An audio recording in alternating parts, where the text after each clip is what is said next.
Hello बच्चों, कैसे हो आप। आज काइनेमेटिक्स के कुछ क्वेश्चंस करेंगे अपन डिस्टेंस और डिस्प्लेसमेंट के, जो अपनी पिछली क्लास थी वहीं से कुछ क्वेश्चन स्टार्ट कर रहे हैं। तो अपना पहला क्वेश्चन देखो क्या है। देखो, एक ट्रेन है, ठीक है। इसका जो ये फ्रंट पार्ट है, ये वाला, इसको अपन ने बोला ए बी। ये ट्रेन का आगे वाला भाग है। और देखो यहां से इस ए बी पार्ट से 400 मीटर दूर यहां पर एक पोल है। 400 मीटर दूरी पे एक यहां पोल है, ठीक है। अब ये जो पोल है, इस पर एक सुपर बर्ड है। यहां पर एक सुपर बर्ड है बेटा, ठीक है। अब जो ये ट्रेन है, ये इधर चल रही 80 मीटर पर सेकंड से, इधर चली है 80 मीटर पर सेकंड से। और ये जो सुपर बर्ड है, ये जो सुपर बर्ड है, इसकी जो रफ्तार है वो है 200 मीटर पर सेकंड। और सुपर बर्ड क्या करती है? पोल से ट्रेन और ट्रेन से पोल। मतलब पोल से इधर ये ट्रेन की ओर जाएगी सुपर बर्ड, और ट्रेन से फिर पोल की ओर आएगी। और जब सुपर बर्ड यहां से इधर जाने के बाद यहां जो टर्न लेती है, देखो ये यहां ट्रेन तक जाएगी, फिर यहां जो टर्न लेती है, समझ गए? तो ये टर्न में बिल्कुल भी टाइम नहीं लेती, ये टर्न में बिल्कुल भी टाइम नहीं लेती, ये बात है। अब हमारा सवाल क्या है कि ये जो ए बी भाग है ट्रेन का, ये जब पोल तक पहुंचा, क्या रे, ट्रेन का ए बी भाग जब पोल तक पहुंचा,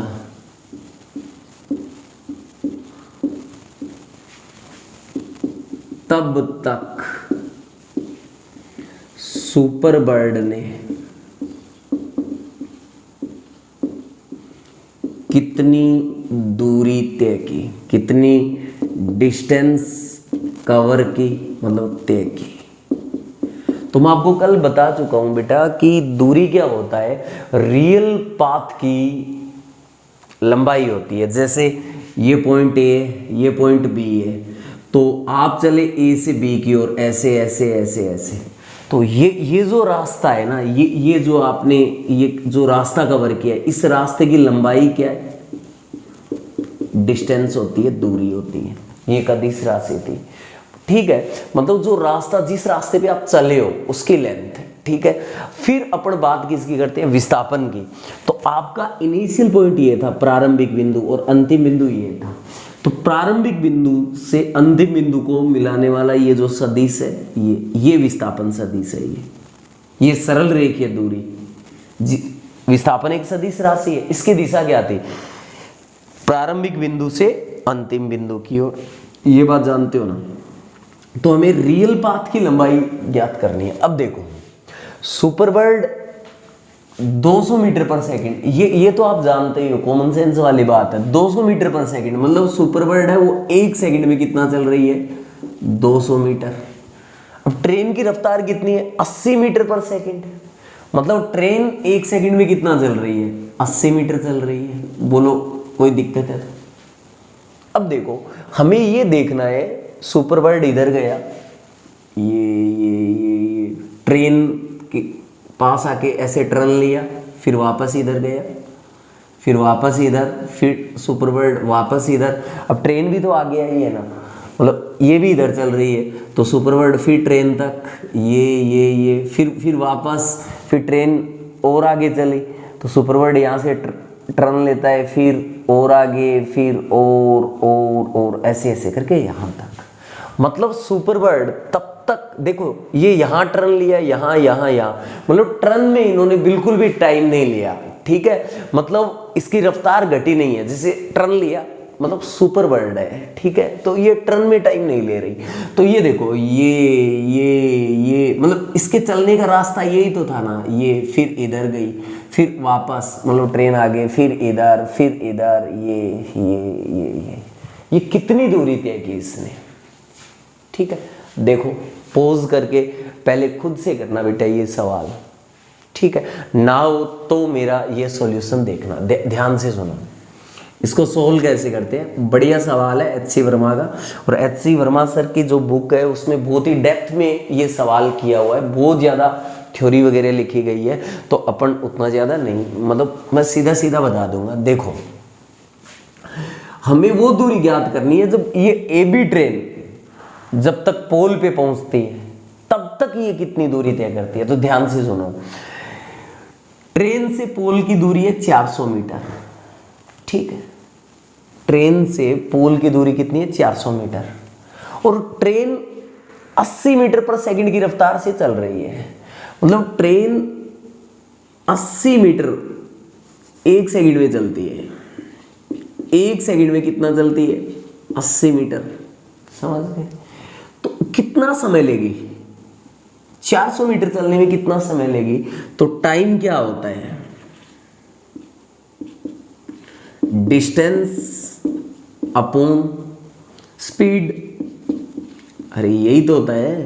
तो टाइम टी क्या आएगा, डिस्टेंस कितनी, 400 मीटर, लो 400 मीटर, स्पीड कितनी है ट्रेन की, अरे समय दूरी बटा चाल जानते हो ना, ये लो 80 मीटर पर सेकंड, मीटर से मीटर गया 400 और 80 क्या आया, अरे टी बराबर 5 सेकंड ऊपर, ये आ गया टाइम। मतलब ट्रेन यहां से यहां तक पहुंचने में उसने समय लिया 5 सेकंड।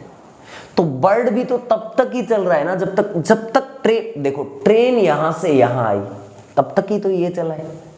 मतलब बर्ड भी तो 5 सेकंड तक चला है ना, मतलब जब तक ट्रेन यहां से यहां पहुंच जाए तब तक ये ऐसे आगे जाता है, फिर पीछे आता है, ट्रेन तक जाता है, फिर पीछे आता है, ट्रेन तक जाता है, फिर पीछे आता है, ये मतलब अब ट्रेन यहां आ गई तो अब बर्ड इधर नहीं गया। कुछ समझ में आया। तो बर्ड के द्वारा तय की गई दूरी क्या होगी, बर्ड के द्वारा तय की गई दूरी बताओ। अरे बर्ड भी तो ऐसे ऐसे 5 सेकंड तक ही तो चला है, जब तक ट्रेन यहां तक पहुंची है तभी तक तो ये चला है। लेकिन ये किससे चल रहा है, 1 सेकंड में 200 मीटर चल रहा है। तो बर्ड के द्वारा तय की गई दूरी क्या होगी, 200 गुणा 5 बराबर 1000 मीटर। अरे बेटा स्पीड इंटू टाइम, डिस्टेंस यही तो है रे, क्या स्पीड इंटू टाइम ही तो डिस्टेंस होता है। ये लो स्पीड इंटू टाइम, 1000 मीटर चला है ये बर्ड। अच्छा सवाल था, ठीक है, एच सी वर्मा सर की बुक का है। अब मैं इसका एक लेवल और ऊपर उठाता हूं, अगर वो सवाल आप कर लोगे तो समझ जाना, मतलब आप अच्छा सोचने लगे हो। देखो यहां पे होता क्या है, ध्यान से सुनना, सारा सवाल यही रहेगा, थोड़ा सा चेंज होगा, थोड़ा सा चेंज करूंगा मैं, ध्यान से सुनो। मैं इस रफ्तार को थोड़ा साइड में दिखा देता हूं। अब देखो सवाल क्या रहेगा, चलो हाँ ये बात याद रखना आप कि ये पोल है यहाँ पे, और ट्रेन से अब भी पोल कितना है, ए बी मतलब फ्रंट पार्ट से अब भी 400 मीटर दूर है। ट्रेन की रफ्तार अब भी 80 मीटर पर सेकंड है, समझ गए। वही हमारे पास सुपर बर्ड है जो टर्न में टाइम नहीं लेती, मतलब ये जब यहां से टर्न करेगी तो ये टाइम नहीं लेती, ठीक है। ऐसा सवाल में बोला है। अब मैं क्या बोल रहा हूं, ध्यान से सुनना। ये जो सुपर बर्ड है ये ट्रेन की ओर गई तो ये चली 300 मीटर पर सेकंड से। समझ रहे हो मेरी बात? मतलब सुपरबर्ड यहां से ट्रेन की ओर जाती है तो 300 मीटर पर सेकंड की रफ्तार से चलती है। मतलब ये बेटा कि पोल से ट्रेन की ओर गई। चलो मैं इधर ही दिखा देता हूं, ये पोल और ये ट्रेन। तो पोल से ट्रेन की ओर गई तो ये चली 300 मीटर पर सेकंड, और फिर ट्रेन से पोल की ओर वापस आती है तो कितना चली? 200 मीटर पर सेकंड। मैंने इस हिस्से में, ये मैं देख रहा हूँ एक बार बेटा वीडियो में आया है कि नहीं, बाकी आप देख लेना। हाँ आ गया रे, ठीक है। ये कहानी है। तो देखो इधर चली ये 300 मीटर पर सेकंड से, और जब ये वापस लौट के आ रही थी तब ये चली 200 मीटर पर सेकंड से। सवाल वही है, क्या है सवाल? कि सुपरबर्ड ए बी भाग तक पहुंची, फिर यहां से वापस मुड़ी, फिर ट्रेन भी इधर 80 मीटर पर सेकंड से आ रही है। मान लो ट्रेन यहां आ गई, जब ट्रेन यहां आ गई, यहां आई, तो फिर सुपरबर्ड फिर चली। लो मतलब इधर जब चली तो 300 से चली, और वापस इधर जा रही है तो 200 से। फिर यहां टर्न किया, टर्न में टाइम नहीं ले रही, और आगे चली, ट्रेन और आगे आ गई, तो इधर चली तो 300 से, इधर फिर 200 से, फिर आगे 300, फिर 200, 300, 200, 300, 200, ऐसे ऐसे चले। मतलब ऐसे रही ये। अब आपको ये बताना है कि अब जब ध्यान से सुनो, सवाल वही है कि ट्रेन का ए बी पार्ट जब तक पोल तक पहुंचता है तब तक सुपरबर्ड कितनी दूरी तय करेगी। ठीक है, ये भी एक बार आप पोज करो सवाल को, ना हो तो सॉल्यूशन देखना, पहले खुद से ट्राई करना है ये सवाल। ठीक है, अब ध्यान से सुनो, मैं करवाता हूं इसका सॉल्यूशन। ध्यान से सुनना मेरी बात। सवाल वही है कि ट्रेन में बिल्कुल भी टाइम नहीं लेती, ट्रेन का ए बी भाग जब पोल तक पहुंचा तब तक सुपरबर्ड ने कितनी दूरी तय की होगी। ठीक है, तो ये बता दो आप, मतलब थोड़ा सा माइंड लगाओ, बढ़िया सवाल है रे। ध्यान से सुनो, मैं आपको एक बात बता रहा हूं कि सुपरबर्ड कितने टाइम चलेगी? 5 सेकंड। क्यों?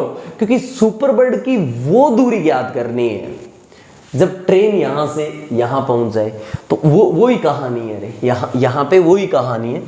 अब देखो ध्यान से, हमें ट्रेन यहां से यहां पहुंचने में कितना टाइम लेगी? टी कितना लेगी? वही रफ्तार है, मैं दोबारा नहीं निकालूंगा। 80 मीटर पर सेकंड। दूरी कितनी है? 400 मीटर। तो ट्रेन 5 सेकंड में पोल पे पहुंचेगी।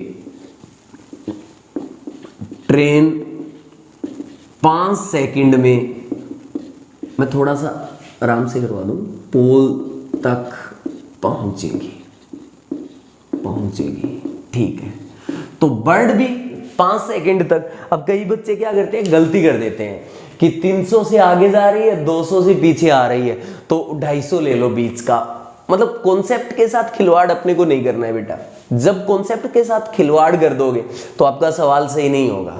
अपने को step to step according to concept ही चलना है। समझ रहे हो मेरी बात? तो ध्यान से सुनना ये बात। देखो मैं बड़े ही आराम से बता रहा हूं। देखो जब सुपरबर्ड आगे गया यहां तक, समझ गए? जितना ये सुपरबर्ड आगे गया है उतना ही तो ये पीछे आया है। देखो मैं चलो यहां बता दूं, यहां से सुपरबर्ड जितना आगे गया है उतना ही पीछे आया जब ट्रेन यहां थी। फिर मान लो ट्रेन यहां आ गई तो सुपरबर्ड जितना आगे आया है उतना ही पीछे चला। फिर मान लो ट्रेन यहां आ गई तो सुपरबर्ड जितना आगे उतना पीछे। फिर यहां आ गई तो जितना आगे उतना पीछे। फिर ट्रेन यहां आ गई तो जितना आगे उतना पीछे। ट्रेन यहां आ गई तो जितना आगे उतना पीछे, आगे पीछे। ये मतलब यहां से आपको क्या कहानी समझ में आई कि सुपरबर्ड जितनी दूरी इधर चलता है, टोटल दूरी की बात कर रहा हूं मैं सिर्फ ये नहीं बोल रहा कि ये देखो ये और ये नहीं। पोल से ट्रेन की ओर जाने में ये दूरी, फिर ये दूरी, फिर ये दूरी, फिर ये। समझ गए? जितनी दूरी इसने इधर तय की है, ये किधर, ट्रेन की ओर आने में, उतनी ही दूरी पोल की ओर जाने में। देखो जितनी दूरी आगे आया उतनी दूरी तो पीछे गया, उतनी दूरी तो पीछे गया, पीछे पीछे पीछे। ये कहानी समझ में आई है ना? अब ध्यान से सुनो। सुपर बर्ड आगे की ओर जितनी टोटल डिस्टेंस चला, सिर्फ ये नहीं, टोटल सुपर बर्ड आगे की ओर जितना डिस्टेंस आगे की ओर चला उतना ही डिस्टेंस तो पीछे की ओर चला। कहानी समझ आ रही है ना बेटा? तो देखो सुपर बर्ड जितना डिस्टेंस, सुपर बर्ड जितना डिस्टेंस आगे की ओर चला, आगे की ओर चला, बराबर सुपर बर्ड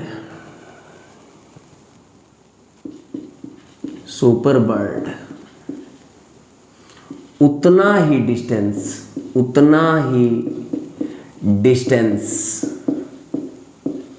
पीछे की ओर चला, पीछे की ओर चला।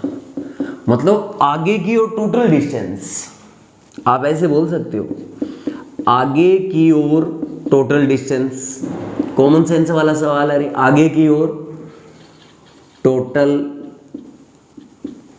डिस्टेंस बराबर पीछे की ओर टोटल डिस्टेंस, पीछे की ओर टोटल डिस्टेंस। अब देखो दूरी सेम है, रफ्तार अलग अलग है। मान लो दो दोस्त हैं, एक गाड़ी में और एक ट्रैक्टर पर है, दोनों को 10 किलोमीटर चलना है। समझ गए? गाड़ी की रफ्तार है 80 किलोमीटर प्रति घंटा, ट्रैक्टर की रफ्तार है 15 किलोमीटर प्रति घंटा, 15 किलोमीटर प्रति घंटा। तो ट्रैक्टर स्लो चलेगा और गाड़ी तेज चलेगी, डिस्टेंस सेम कवर करेंगे, तो ज्यादा समय किसको लगेगा? जो स्लो चलेगा। अब ध्यान से सुनो, सुपर बर्ड जब इधर चली,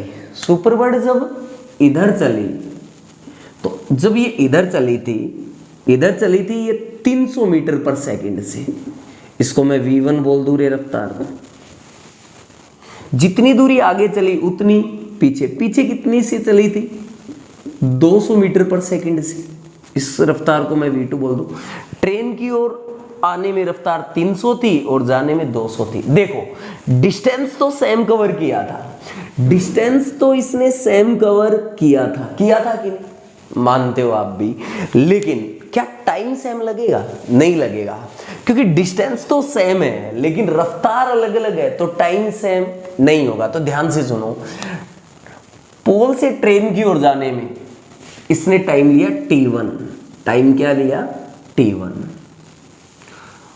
पोल से ट्रेन में टाइम लिया t1, फिर ट्रेन से पोल में टाइम लिया इसने t2। लो, और ये आपको पता है कि जितनी ये आगे की ओर चली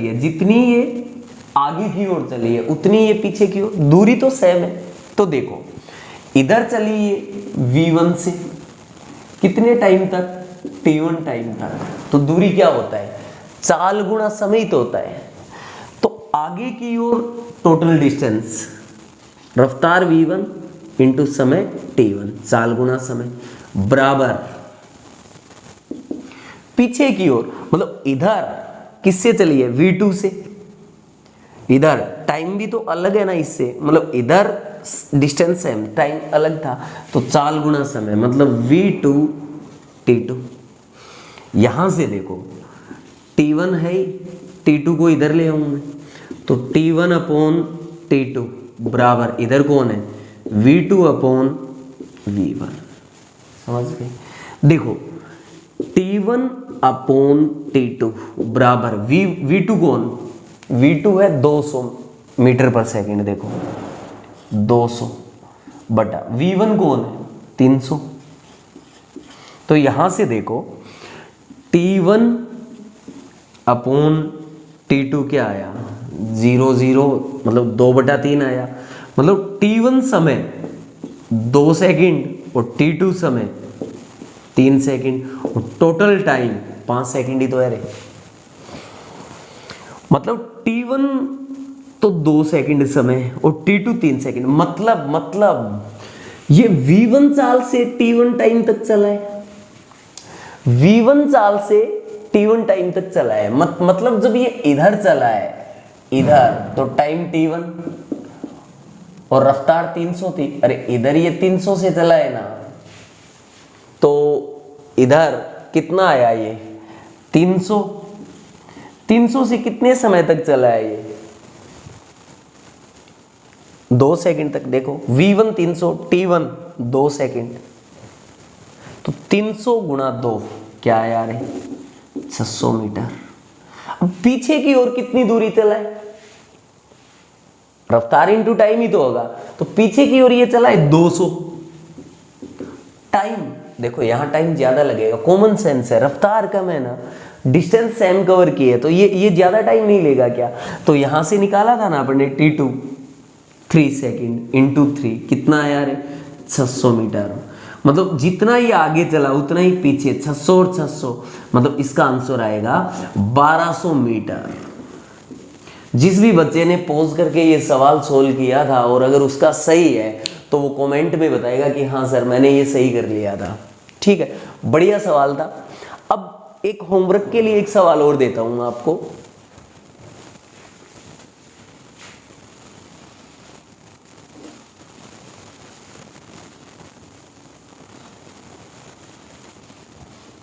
बढ़िया सवाल है, देखो ट्रेन पोल से 400 मीटर है, ट्रेन इधर चली 80 मीटर पर सेकंड से, ये ऐसे ही चल रहा है 200 से 300 से इधर जा रहा है 200 से इधर। अब देखो अब क्या है, पोल भी चल रहा है, पोल किससे चल रहा है 80 मीटर पर सेकंड से चल रहा है।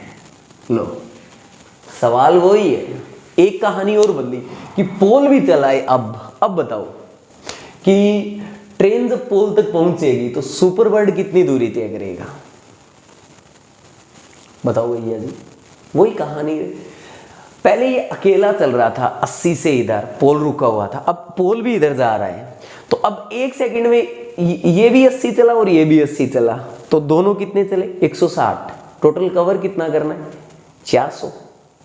तो पोल भी इधर चला और ट्रेन भी, तो AB और पोल जब टकराएगा वो टकराएंगे 2.5 सेकंड पर। कितने पे 2.5 सेकंड पे। तो वही बात, ये जितना आगे चला उतना पीछे। इस बार टोटल टाइम 5 सेकंड नहीं, क्या होगा 2.5 सेकंड होगा। तो ये सवाल आप करने की कोशिश करना कि सुपर बर्ड कितना चला। हाँ सुनो, विस्थापन कितना है, डिस्प्लेसमेंट बता दो आप। डिस्प्लेसमेंट यहाँ पे बेटा 0 है। क्यों? क्योंकि सुपर बर्ड का इनिशियल पॉइंट भी ये था और फाइनल पॉइंट भी यही है, तो विस्थापित तो हुआ ही नहीं है ना, तो इसका विस्थापन 0। पहले वाले सवाल का भी 0 और ये जो तीसरा सवाल मैंने आपको बोला है इसका भी क्या होगा 0 होगा। बोलो यहाँ तक किसी को कोई तकलीफ तो नहीं है? अगर है तो कोशिश कीजिएगा बेटा, एक बार पॉज करके छाप लो क्या कंप्लीट आ रहा है आज। हाँ आज की क्लास वैसे बढ़िया रहने वाली है, कोई दिक्कत नहीं होगी आपको। अब देखो मतलब अपन बढ़िया बढ़िया सवाल करेंगे, धीरे धीरे लेवल को भी बढ़ाएंगे। और अगर आप साथ साथ मेरी पूरी क्लास लगाते हो तो कोई भी सीट हो किसी भी कोचिंग सेंटर की हो बेटा, आपसे हर सवाल बनेगा। क्योंकि मतलब कॉन्सेप्ट आपको आना चाहिए, कभी सवाल में अपने को तुक्का नहीं लगाना है कि हाँ क्या ये ऐसे हो जाएगा, नहीं। अपने को जो भी करना है सिर्फ कॉन्सेप्ट से करना है, ठीक है। ये नहीं कि तुक्का लगा के अपन सवाल कर रहे हैं, नहीं आ रहा तो सीधा बोल दो नहीं आ रहा, ठीक है। बहाने नहीं करने अपने को। और एक एक चीज मतलब मैं आपको एक एक कॉन्सेप्ट बता दूंगा। काइनेमेटिक्स मतलब मेरी काइनेमेटिक्स की आप सारी क्लास लगा लेना, उसके बाद आप न्यूमेरिकल सोल्व करना। अगर आपसे सवाल ना बने तो कहना बेटा। और अगर आपका काइनेमेटिक्स बहुत बेटर होगा तो मैकेनिक्स भी आपका शानदार होगा, रोटेशनल भी शानदार होगा। लगे रहो साथ बेटा, है ना। अब देखो क्वेश्चन देखो, मैं आपको बताऊं, एक ऐसे सर्कुलर पाथ है, अरे देखो एक ऐसे सर्कुलर पाथ बन नहीं रहा ना सही, कोई बात नहीं बेटा, आप समझ तो गए ही है ना। चलो नहीं मैं फिर से बनाता हूँ। दूसरा मार्कर काम में लेके देखे ना, इससे ये थोड़ा डार्क चल रहा था ना, नहीं ये भी नया वाला ही है, चलो कोई बात नहीं, इस बार थोड़ा ठीक बना है। ये लो, ये सर्कल है, ठीक है। और इस सर्कल का जो रेडियस है ना बेटा, इस सर्कल का जो रेडियस है वो क्या है, देखो सर्कल का रेडियस अपने को बोला r है, ठीक है बेटा r है। और सुनो, ये जो सर्कुलर पाथ है, ये जो सर्कुलर पाथ है, इसमें पार्टिकल कण आधी दूरी तय करता है, आधी दूरी तय करता है, मतलब आधे सर्कुलर पाथ में चला है। तो आपको पहले तो चाहिए डिस्टेंस, ठीक है बेटा, और फिर चाहिए आपको डिस्प्लेसमेंट मतलब विस्थापन। ये लो, प्रारंभिक स्थिति और अंतिम स्थिति के बीच की सरल रेखीय दूरी चाहिए। अब देखो, मान लो पार्टिकल पहले यहां था, अगर पार्टिकल यहां से चलता है और ऐसे चलते चलते चलते चलते चलते चलते वापस लौट के यहां आ जाए, मतलब जहां से चला था वापस वहीं घूम के आ जाए, तो ये जो टोटल लेंथ होती है इसको क्या बोलते हैं, सरकमफ्रेंस, मतलब परिधि तो बोलते हैं। तो यहां से चला वापस यहां पहुंचा, तो इसने अगर एक पूरे सर्कल में घुमाए तो इतनी दूरी तय की। लेकिन इसने मतलब सवाल ने बोला है कि ये आधी दूरी तय करता है, मतलब यहां से चला ना बेटा ये, तो ये यहां तक चलता है, यहां से यहां तक ऐसे ऐसे चलता है। तो जब यहां से यहां ये टोटल देखो दूरी बोले तो रियल पाथ की लंबाई ये टोटल दूरी 2 पाई आर है, तो ये आधी कितनी हुई इसकी, पाई आर। क्या हुई बेटा, पाई आर। तो आप क्या बोलोगे, डिस्टेंस कितनी है, पाई आर, ठीक है। डिस्प्लेसमेंट बताओ, विस्थापन क्या होगा, ध्यान से सुनिएगा, विस्थापन क्या होगा, ये प्रारंभिक स्थिति और ये अंतिम। तो देखो ये कौन r, ये भी कौन r, तो प्रारंभ से अंतिम ये, और तीर का चिन्ह ये, विस्थापन सदिश की दिशा ये। तो r और r क्या है बेटा, ये r और r कितना है रे, 2r। क्या है बेटा, ये 2r, ये विस्थापन है। फिर सुनो, एक ऐसा सवाल भी था कि ये पॉइंट A है और ये पॉइंट कौन है, B है। देखो इसकी त्रिज्या R है, ये लो R है, और कोई पार्टिकल ऐसे चला सेमी सर्कल, मतलब सर्कुलर पाथ में आधा ही चला है, ठीक है, सेमी सर्कल चला है। तो हमसे पूछा कि ratio of distance upon displacement, आपसे पूछा है दूरी और विस्थापन का अनुपात पूछा है। तो देखो आप जानते ही हो, अभी अभी करके आए हो ना, ये पाई आर है दूरी, और यहां से यहां तक विस्थापन कितना है, 2r ही तो है रे, ये लो। तो यहां से डिस्टेंस अपॉन डिस्प्लेसमेंट क्या आया, बोलो, डिस्टेंस कितना है, पाई आर बटा डिस्प्लेसमेंट कितना है, 2r, r से r गया, तो डिस्टेंस अपॉन डिस्प्लेसमेंट कितना है यार, पाई बाई 2, ये आ गया बेटा। ये था सवाल, मतलब कैसे भी बन जाए, दूरी निकालनी है, रियल पाथ की लेंथ निकालनी है, ठीक है। और अगर विस्थापन निकालना है तो इनिशियल से फाइनल में एक सरल रेखा ज्वाइन करवाओ, वो विस्थापन होगा। अब देखो एक अच्छा सवाल करवाता हूं मैं, ये जिसको भी छापना होता है पोज करके छाप लिया करो बेटा। अब ध्यान से सुनो, चलो मैं पहले, हाँ चलो दोनों ही एक साथ ही बता दो ना। हमारे पास एक ए साइड का स्क्वायर है, मतलब एक वर्ग है, ठीक है। देखो ऐसे है, एक रास्ता है, यूं यूं यूं यूं, ये आ गया। इसकी साइड ए ए ए ए, ये वर्गाकार पथ है बेटा। क्या है रे, वर्गाकार पथ है, ठीक है बेटा, वर्गाकार पथ है। कोई पार्टिकल यहां से चला, इसको बोल दूं ए, तो आप क्या, सवाल क्या है कि जो पार्टिकल है वो ए से चलकर जब ए पर पहुंचा, ए पर पहुंचा मतलब यहां से चला था और वापस यहीं पहुंच गया, तो अपने को क्या निकालना है, एक तो निकालना है डिस्टेंस निकालना है, ठीक है, एक निकालना है डिस्प्लेसमेंट निकालना है। कितना आसान है रे। देखो डिस्टेंस क्या होता है, अभी अभी बता के आया हूं, रियल पाथ की लंबाई, रियल पाथ की लंबाई। तो पार्टिकल ऐसे चला, देखो ए चला, फिर ए इधर चला तो 2a, फिर ए इधर चला तो 3a, फिर 4a, तो ये आ गई डिस्टेंस। अब देखो डिस्प्लेसमेंट क्या है, इनिशियल भी ये था और घूमकर वापस वहीं आ गया, मतलब विस्थापन है ही नहीं, तो ये आ गया डिस्प्लेसमेंट 0। अब एक अच्छा सवाल देखो, आपके घर में एक रूम है, ठीक है, उनकी सभी कोने इक्वल है। देखो दूसरा क्वेश्चन अच्छा सवाल है रे, थोड़ा सा बढ़िया फील आएगा, धीरे धीरे फील तो आता रहेगा रे। ये इस टाइप का एक रूम है, ये ठीक है, काफी टाइम बाद ग्लास डाल रहे हैं ना बेटा, तो धीरे धीरे डायग्राम से ही बनने लगेंगे। ये देखो समझ गए। स्टार्ट में पार्टिकल ए पर है, पार्टिकल कहाँ है, ए पर है, और ये जो रूम है ना आपका, वो क्यूब शेप में, ये भी ए, ये भी ए, ठीक है बेटा, और ये भी ए, ये रूम है, समझ गए।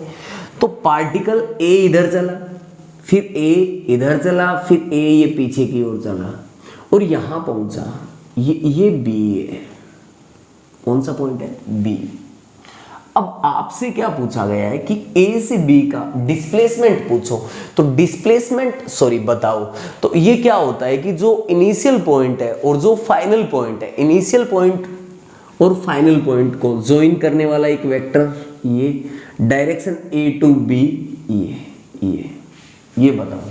तो देखो आपने रूम देखा होगा, अभी मैं ये मार्कर लेके आता हूं, देखो ये देखो ऐसे, ये पॉइंट ए है, ए इधर चला, देखो ए इधर चला, ये एक रूम है, ए इधर चला, देखो ऐसे, फिर ए ऐसे ऊपर चला, ये देख लो, ए इधर चला है, फिर ए इधर चला है। अब इसका मतलब ये यो तिरछा नहीं चला है, देखो ये जेड एक्सिस है, और मैं आपको बता रहा था कि जेड एक्सिस बोर्ड के तल के लंबवत, प्लस जेड तो बाहर और माइनस जेड अंदर, ये अंदर है, देखो ऐसे चला ए, फिर ऐसे चला और फिर ऐसे अंदर चला है, यों चला है ऐसे, देखो देख पा रहे होंगे ना आप ये। तो अब ध्यान से सुनना, ये ए था और ये वाला ये बी है, तो ए से बी को मिलाने वाली लाइन यही तो होगी ना रे। अरे आप रूम के इस कोने पे हो और ये देखो अपोजिट, ये कोना, ये आपके रूम का ये डायगोनल, ये विकर्णित होगा। और जब हम किसकी बात करें, क्यूब की बात करें, तो ये डायगोनल कितना होता है, √3। कहानी समझ में आ रही होगी, ए और ए, तो ये डायगोनल, यही तो है विस्थापन, ये √3। अब सुनो, ये इधर चला प्लस एक्स एक्सिस में, मतलब ये चला आई कैप दिशा में, किस में चला, आई कैप में, ये किस में चला, जे कैप में, और ये पीछे की ओर किस में चला, के में नहीं, माइनस के में। ये कहानी समझ में आई कि नहीं, सॉरी बेटा, ये कहानी समझ आई कि नहीं, बोलो, बता दूं मैं। अब देखो, अब मैं आपको बता चुका हूं, ये रूम का डायगोनल ही तो है, और इसको बोलते हैं √3a। ये तो आप बोल सकते हो डिस्प्लेसमेंट क्या होगा, √3, या आप ऐसे लिख सकते हो ए बी वेक्टर, अरे डिस्प्लेसमेंट एक वेक्टर क्वांटिटी है। तो ये देखो ए बी वेक्टर क्या लिखोगे, ध्यान से सुनो। ए से बी की स्थिति आप ऐसे लिख सकते हो, एक्स एक्सिस में ए प्लस एक्स एक्सिस में, तो आप ऐसे वेक्टर फॉर्म में लिख सकते हो ए आई कैप प्लस, ऊपर चला है ना तो क्या बोलोगे ए जे कैप ऊपर, और अंदर माइनस ए के कैप। बता चुका हूं, ए आई कैप, ए जे कैप और ए के कैप, माइनस ए के कैप, सॉरी ये कहानी है। अब आपको डिस्प्लेसमेंट डायरेक्शन से आपको कोई मतलब नहीं है, आपको इसका मैग्नीट्यूड चाहिए, तो आप क्या बोलोगे ए बी वेक्टर का मोड। अब वेक्टर में कैसे करते हो, देखो आई कैप का कोफिशिएंट ये गुणांक, तो आई कैप के गुणांक का स्क्वायर मतलब ए का स्क्वायर प्लस जे कैप के गुणांक का स्क्वायर ए का स्क्वायर प्लस के कैप का गुणांक का स्क्वायर माइनस ए का स्क्वायर का रूट। जानते हो, यहां से देखो ए बी वेक्टर क्या आया बेटा, ए स्क्वायर प्लस ये माइनस स्क्वायर है तो प्लस हो गया ना, तो ये क्या आएगा 3a स्क्वायर रूट में। अब ए बी वेक्टर क्या आया रे, रूट 3 और स्क्वायर हटा तो ये रूट से बाहर, यही तो कहानी थी। या फिर आप क्यूब का सीधा सीधा डायगोनल जानते थे तो ये बता देते थे। बोलो यहां तक किसी को कोई दिक्कत तो नहीं। अब देखो सर्कल वाले जो डिस्प्लेसमेंट वाले जो सवाल पूछे जाते हैं वो बताओ, देखो ध्यान से।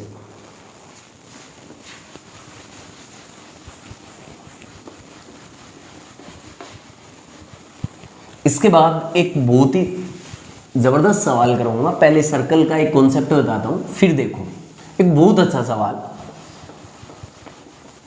जो काफी फेमस भी है, हर कोई करवाता है उस सवाल को। ध्यान से सुनो,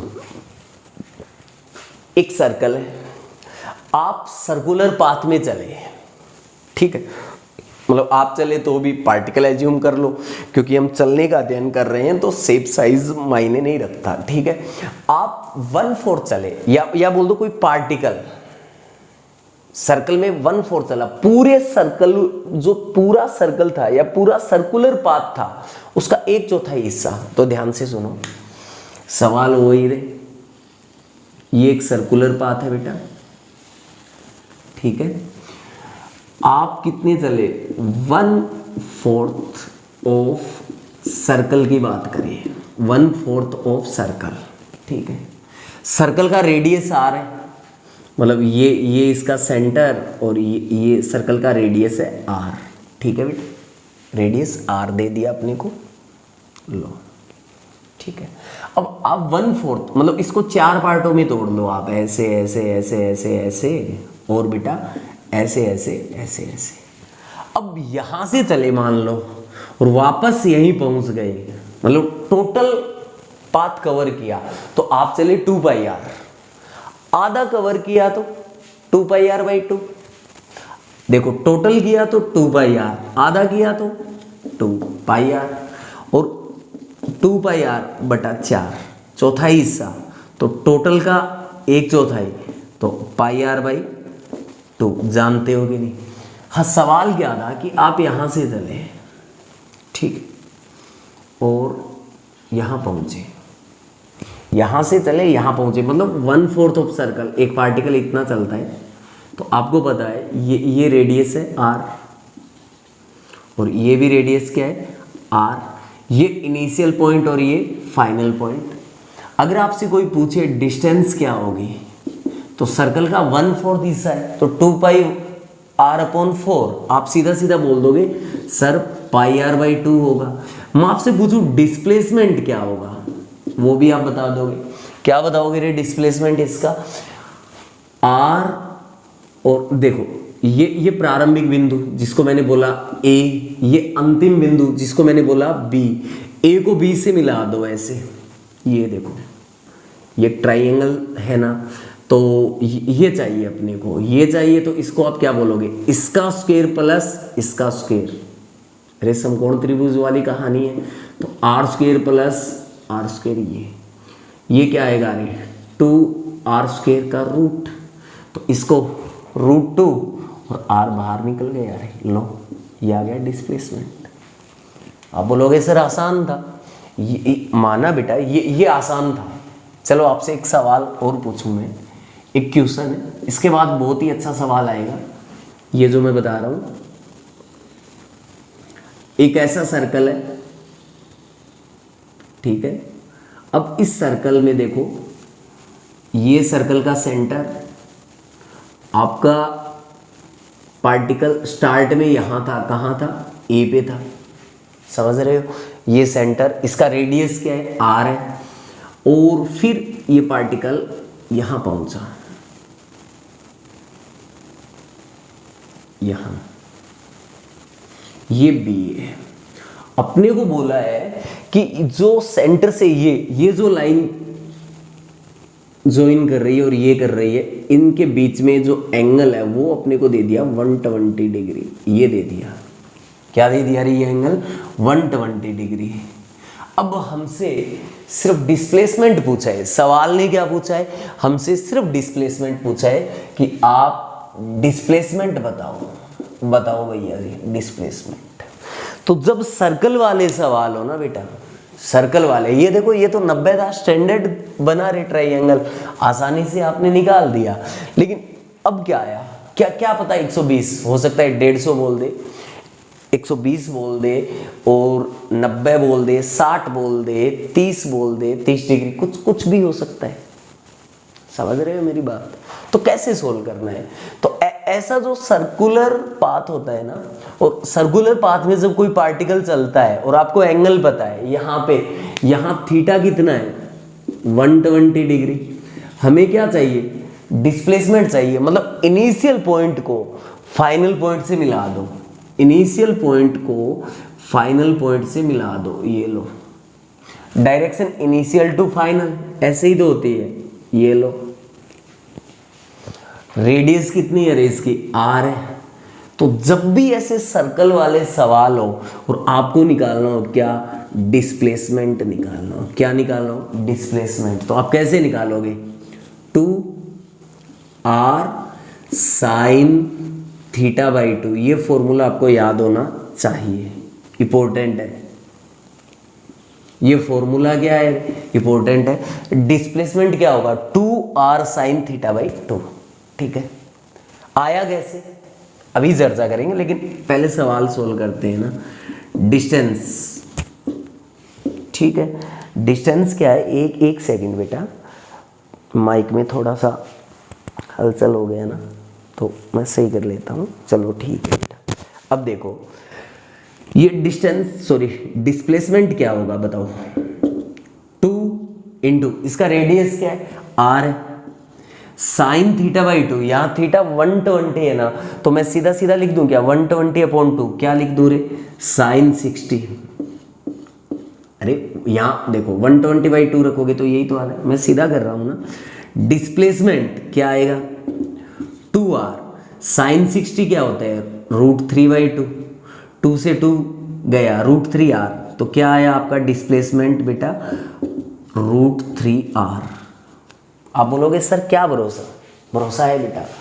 यहां देखो, जब a और b मतलब ये निकाला और यहाँ पे थीटा 90 था, तो 90 के लिए भी निकाल के देख लो रे, क्या निकालोगे, 2r, यहाँ 2r साइन, ठीक है, साइन 90 की जगह क्या लिखोगे, 2r साइन 45 डिग्री लिखोगे, अरे यही तो लिखोगे। तो यहां से क्या आएगा, देखो 2r साइन 45 होता है 1/√2, इससे ये गया तो क्या बचा रहे, √2r, ये यहां आया था। अब सवाल ये उठता है बेटा कि ये फॉर्मूला कहां से आया, 2r sine theta by 2, 2r sine theta by 2 आया कैसे, वो देखते हैं। देखो इसके बाद एक सवाल और करवाऊंगा मैं। हाँ सारा दिख रहा है क्या, हाँ पॉज करके छाप भी सकते हो, कोई दिक्कत नहीं। आज की क्लास थोड़ी छोटी होने वाली है, ठीक है, क्योंकि नया टॉपिक कल स्टार्ट करेंगे बेटा, और अपन बढ़िया तरीके से फुल कॉन्सेप्ट के साथ पढ़ेंगे, ठीक है। अब देखो, आपको जब भी पोजीशन देखनी हो, ठीक है ना, तो आप क्या करो, मैं आपको बार बार बोलता हूं, आप चीटा बन के ओरिजिन पे बैठ जाओ। आप यहां पे बैठे हैं, यहां पे बैठे हो, आपसे पूछा कि प्रारंभिक पार्टिकल कहाँ है, तो प्रारंभिक पार्टिकल यहां था, तो आप ओरिजिन पे बैठे हो, तो आप क्या क्या बोलोगे, वो देखो उधर है, आप इधर बताओगे ना। अरे ये यही तो कहानी है ना, कि आप बोलोगे वो देखो वो रहा पार्टिकल, स्टार्ट में यहां था, बाद में कहां पहुंचा, यहां पहुंचा, तो आप ओरिजिन पे बैठे हो ना, तो पोजीशन किसी के सापेक्ष देखी जाती है, अब आपके सापेक्ष देखी जा रही है, आप चीटा बन के यहां बैठे हो, हमने और इस सेंटर को ओरिजिन मान लिया, ऐसे एक्स एक्सिस वाई एक्सिस जो भी है, अब आप यहां बैठे हो, तो बी के लिए आप क्या बोलोगे, पोजीशन ये है भैया जी, ये स्थिति ये है। और मैं आपको एक चीज बता चुका हूं बेटा, पोजीशन एक वेक्टर क्वांटिटी है, माना कि ये भी आर है, मैं बोल रहा हूं ये भी क्या है, सेंटर से ये भी त्रिज्या है और ये भी त्रिज्या, लेकिन यहां अपन त्रिज्या नहीं बता रहे, तो यहां स्थिति बता रहे हैं कि इससे ये और इससे ये, तो स्थिति एक सदिश है। देखो मैग्नीट्यूड तो बराबर है लेकिन डायरेक्शन तो अलग अलग है ना, देखो इसकी डायरेक्शन इधर है, इसकी डायरेक्शन इधर है कि नहीं, तो डायरेक्शन जब अलग अलग है तो मैं इसको R1 वेक्टर बोलूंगा और इसको R2 वेक्टर बोलूंगा। ये कहानी समझ आई कि नहीं रे, बोलो। ये R1 वेक्टर और ये R2 जिनका मैग्नीट्यूड इक्वल है, देखो R1 वेक्टर और R2 वेक्टर क्या इक्वल है, नहीं, तो R1 वेक्टर का मैग्नीट्यूड इक्वल है क्या, R2 वेक्टर के, इसको हम किसी R के बराबर मान लो रे, माना R, ये लो, ठीक है, इसको किसी R, क्योंकि मैग्नीट्यूड सेम है तो ये भी वैसे रेडियस है, ये भी रेडियस है, लेकिन डायरेक्शन अलग होने की वजह से पोजीशन वेक्टर सेम नहीं है। अब देखो, अब मैंने बोला था कि इनिशियल पोजीशन वेक्टर और फाइनल पोजीशन वेक्टर के बीच का जो ये मतलब डिफरेंस है यही। अब देखो ये प्रारंभिक स्थिति और ये अंतिम स्थिति, तो डिस्प्लेसमेंट वेक्टर तो यही है ना बेटा, विस्थापन सदिश तो यही है, ये चाहिए अपने को। तो ध्यान से सुनो, क्या ये एक ट्राइंगल बन रहा है, जहां जहां मार्कर घूमे देखो, यहां से चले ये देखो तीन भुजाओं वाला बन रहा है। अब ध्यान से सुनना, त्रिभुज सदिश योग का त्रिभुज नियम क्या कहता है, ध्यान से सुनो, आप इधर चले, ये भुजा और ये भुजा एक ही क्रम वाली है, देखो ये ऐसे और ये ऐसे, मैं इधर बना रहा हूं, ध्यान से देखना। अब देखो ये क्या था रे, ये था बेटा R1 वेक्टर, फिर ये क्या था रे, देखो ध्यान से, ये था आपका D वेक्टर डिस्प्लेसमेंट वेक्टर, और ये क्या था R2 वेक्टर। तो त्रिभुज नियम लगा दो, ये देखो ये एक ही क्रम वाले हैं ना, तो इन दो वेक्टर को ऐड कर दो, विपरीत क्रम वाला सदिश आ जाता है ना, तो क्या लिखोगे आप यहां से क्या लिखोगे, R1 vector plus D vector is equal R2 vector. आपको चाहिए क्या, यहां से आपको चाहिए डिस्प्लेसमेंट वेक्टर, D वेक्टर चाहिए, तो यहां से D वेक्टर क्या आएगा, इधर R2 वेक्टर तो है ही, ये इधर गया तो माइनस R1 वेक्टर। अब ध्यान से सुनो, आपको मैं एक चीज बता रहा हूं, A vector minus B vector का मैग्नीट्यूड, मतलब ये इनका रिजल्टेंट क्या था, A vector minus B vector का आप बोलते थे A का स्क्वायर, या बोल दो हाँ A का स्क्वायर प्लस B का square minus 2AB cos of theta. और अगर A vector plus B vector देखते थे तो A square plus B square plus आता था 2AB कोस थीटा। अब देखो ये A क्या है, ये A वेक्टर का मैग्नीट्यूड है A, B क्या है, B वेक्टर का मैग्नीट्यूड है B।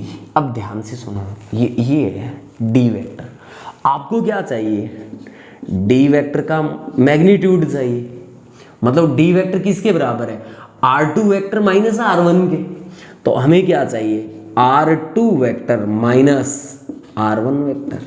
अब ध्यान से सुनना, यहां क्या है, परिमाण का स्क्वायर है, मतलब मैग्नीट्यूड का स्क्वायर है। तो देखो इसको ए बोल दो, इसको बी। R2 वेक्टर का जो मैग्नीट्यूड है उसका स्क्वायर, तो R2 का मैग्नीट्यूड क्या है, सिर्फ परिमाण के बाद, दिशा नहीं। R2 का R है, तो R2 का यहां पे मैं क्या लिख दूं, R का स्क्वायर प्लस B का स्क्वायर, मतलब B के मैग्नीट्यूड का स्क्वायर। तो R1 का मैग्नीट्यूड भी कौन है, R है, तो R का स्क्वायर माइनस 2 A और B, मतलब R1 R2 के मैग्नीट्यूड, तो R into R cos theta, R गुणा R क्या आया रे, R स्क्वायर, और क्या आया बेटा, कोस ऑफ थीटा। ये कहानी समझे हो, ये लिखो चाहे ये लिखो, एक ही तो बात है। तो आप क्या बोलोगे, D vector is equal R square plus R square, क्या आया रे, 2R square minus 2R square cos of theta का रूट आ गया। अब देखो D vector is equal 2R square common आया, तो यहां क्या बचा 1 माइनस यहां क्या बचा कोस ऑफ थीटा, ये कॉमन आ गया, और रूट। अब देखो आप जानते हो काफी फेमस फॉर्मूला है, 1 माइनस कोस थीटा किसके इक्वल होता है, 2 साइन स्क्वायर थीटा बाई 2 के, ये फॉर्मूला ये होता है। 1 माइनस कोस थीटा को आप क्या लिख सकते हो, 2 साइन स्क्वायर थीटा बाई 2 लिख सकते हो कि नहीं, लिख सकते हो ना। मैंने वही किया है। देखो अब ध्यान से सुनना, यहां मैं डी वेक्टर का मैग्नीट्यूड क्या लिखूं रे, 2R का स्क्वायर 1 माइनस कोस थीटा की जगह 2 साइन स्क्वायर थीटा बाई 2 का रूट, इसकी जगह यही तो छापा है। तो देखो डी वेक्टर का मैग्नीट्यूड क्या आया, 2 दो बार है तो बाहर निकालो, 2 का स्क्वायर मतलब 2 बाहर आ गया, R का स्क्वायर मतलब R बाहर आ गया रे, और साइन स्क्वायर थीटा बाई 2 बाहर निकालो, स्क्वायर हट जाएगा, तो साइन थीटा बाई 2, यही तो मैं बता रहा था पहले। देखो मैंने जो सीधा फॉर्मूला लिखा था 2R साइन थीटा बाई 2, मतलब यहाँ कोई भी एंगल मिल जाए इसमें पुट करो, ये तो फेल था, आपको याद तो ये रखना है, क्योंकि अपने को ज़्यादा टाइम खराब नहीं करना सवाल में, ठीक है। अब एक लास्ट सवाल है, हाँ ये पोज करके छाप लो बेटा, ध्यान से सुनो।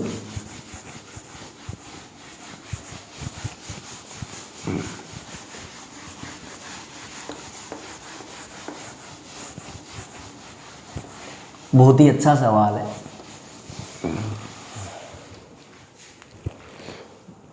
ध्यान से सुनो। और इस सवाल को, जो लास्ट सवाल मैं करवाने जा रहा हूं, इस सवाल को पहले पोज करके आप प्रयास करोगे, अगर नहीं हो रहा तो देखोगे बेटा। हाँ हर सवाल की यही कहानी है। तो ध्यान से सुनो, कैपिटल R त्रिज्या का एक व्हील, मतलब पहिया, कैपिटल R त्रिज्या का एक व्हील है, मतलब पहिया है। जब ये काफी बढ़िया सवाल है, हाफ रोटेशन करता है, जब ये हाफ रोटेशन करता है, हाफ रोटेशन करता है, तो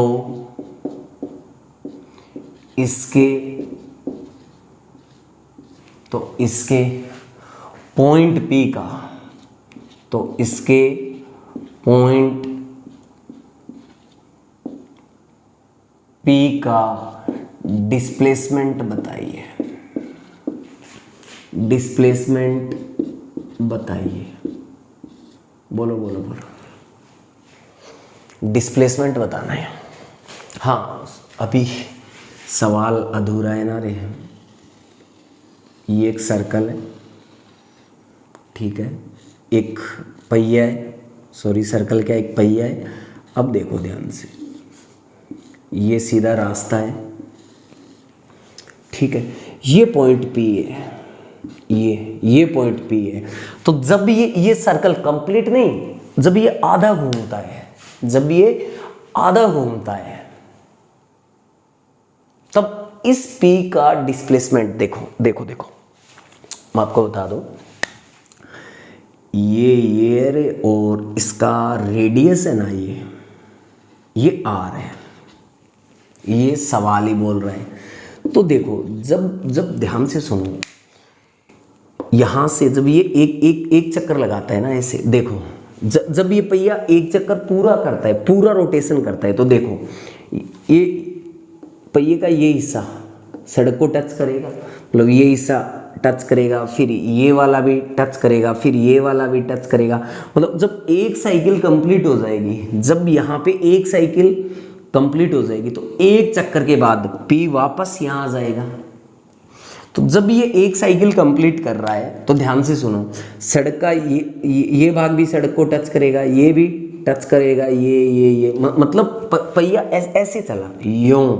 तो देखो आगे सड़क है, तो ये पहिए का मतलब ये पार्ट पूरा टच करेगा, ये भी पूरा इधर टच करेगा। देखो ऐसे ऐसे घुमाओ आप इसको घुमाओ ऐसे, देखो यूं, देखो ऐसे घुमाओ बेटा यूं, ये मतलब ये नीचे वाला हिस्सा पूरा देखो, जब ये वापस यहाँ पे आ जाए, तो देखना ये मतलब पूरा ये सरफेस पहिए का, ये जो ऊपर वाला है, ये पूरा हिस्सा सड़क को टच करके आया ना, ये। अब अपन ने बोला कि ये पहिया आधा घुमा है, तो देखो जब ये आधा घुमा है, ये आगे गया है, तो ये इतना भाग मतलब यहां तक ये इधर पहुंचे। तो जब ये आधा घुमा है, तो जब इतना भाग आगे टच हुआ है, तो ये पॉइंट P अगर एक कंप्लीट रोटेशन हो, तो पॉइंट P वापस यहां आ जाएगा। लेकिन हाफ रोटेशन हुआ है, मतलब ये पॉइंट P आधा ही सर्कल हुआ है, एक सर्कल के बाद ये वापस यहां आता है, आधा ही सर्कल हुआ है, तो P ऊपर चला जाएगा। यहाँ देखो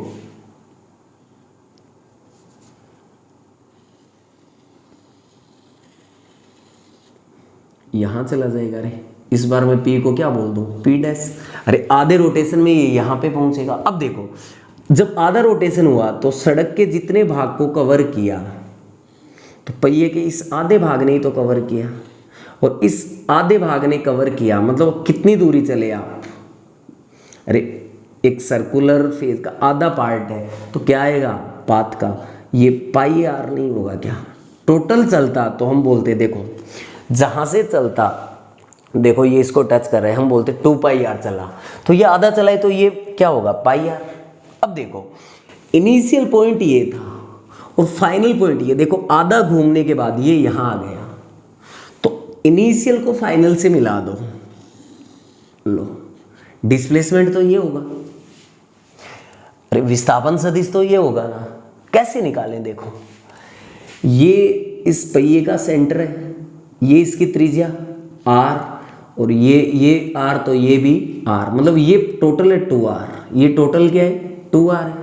और ये देखो एक समकोण त्रिभुज, तो आपको क्या चाहिए, ये करण ही तो चाहिए रे, मैग्नीट्यूड ही तो चाहिए इसका। तो आप क्या बोलोगे, अंडर रूट इसका स्क्वायर, मतलब पाई r का स्क्वायर प्लस इसका स्क्वायर प्लस इसका स्क्वायर का रूट ही तो ये होता है। अरे आधार स्क्वायर प्लस लंब स्क्वायर, लंब कितना है 2r, तो 2r का स्क्वायर, यही तो डिस्प्लेसमेंट है। तो आपका डिस्प्लेसमेंट क्या आया, पार्टिकल पॉइंट P का डिस्प्लेसमेंट क्या आया, ये देखो pi square r square plus 4r square, ठीक है। इसको ऐसे करो, तो यहां से डिस्प्लेसमेंट क्या आएगा, r स्क्वायर कॉमन आ रहा है, r स्क्वायर कॉमन आया, तो अंदर क्या बचा, पाई स्क्वायर प्लस 4, ये लो r स्क्वायर कॉमन आया, तो ये प्लस ये बचा। अब देखो इसको बाहर निकालोगे, तो डिस्प्लेसमेंट क्या आ जाएगा, r स्क्वायर बाहर आया, तो ये आ गया r, और इधर आया पाई स्क्वायर प्लस 4 का रूट।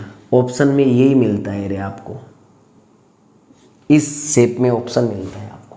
अब आपसे पूछा जाए कि एंगल भी बताओ, तो एंगल ये थीटा, मतलब दिशा बताओ, तो आप बोल दोगे कि ये जो हॉरिजॉन्टल है, क्षैतिज है ना, क्षैतिज से इतना एंगल उत्तर की ओर बोल दो, या उत्तर, देखो ये पूर्व, ये उत्तर होता है, तो पूर्व से उत्तर बोल दो, या क्षैतिज से उत्तर की ओर, ये एंगल चाहिए। तो ये थीटा है, ये समकोण त्रिभुज है, तो एंगल चाहिए, डायरेक्शन चाहिए। तो आप क्या बोलोगे बेटा, बोलो आपको क्या चाहिए, डायरेक्शन। तो क्या निकाल लो, टेन थीटा। टेन थीटा क्या होता है रे, लंब बटा आधार। लंब कितना है, 2r। थीटा के सामने ये परपेंडिकुलर ही तो होता है, परपेंडिकुलर अपॉन बेस। तो अपॉन में क्या आया, पाई आर, आर से आर डिलीट हो गया, तो टेन थीटा क्या आएगा, 2/पाई। तो यहां से थीटा क्या आएगा, अरे टेन इनवर्स 2/पाई। डायरेक्शन आ गया ना, बहुत ही बढ़िया सवाल था ये। और यहाँ डिस्प्लेसमेंट आ गया। बोलो यहाँ तक आपको कोई दिक्कत तो नहीं है, ठीक है। ये आज के लिए बस इतना ही। कल अपन पढ़ेंगे average speed, average velocity, instantaneous speed, instantaneous velocity. फिर उसके बहुत ही बढ़िया बढ़िया सवाल करेंगे जो पीछे जेईई में भी पूछे हुए हैं, और उससे भी अलग हटके सवाल करेंगे। और वो सवाल तो काइनेमेटिक्स के होंगे, लेकिन आगे पूरी फिजिक्स में वो लेवल काम आएगा आपके। तो बेटा आप साथ साथ पढ़ते रहिएगा, नोट्स भी बनाओ आप अपने हिसाब से, और धीरे धीरे धीरे धीरे, आज तो दूसरा ही दिन है, तो धीरे धीरे ऑनलाइन फॉर्मेट पे पढ़ाना, क्योंकि सामने बच्चे भी नहीं हैं, तो आगे से आगे बेटर होता जाएगा। क्योंकि जैसे जैसे क्लास लगाएंगे थोड़ा आइडिया और होता जाएगा, क्योंकि काफ़ी टाइम बाद में क्लास लगा रहा हूँ, तो धीरे धीरे आपका पढ़ने का शेड्यूल भी बढ़िया बना रहेगा, और मैं अच्छे लेवल के न्यूमेरिकल्स भी करवाऊँगा आपको, ठीक है। और ये आप पहले करके देखोगे, और तब तक के लिए जल्दी लौट के आ रहे हैं, तब तक के लिए बेस्ट ऑफ लक।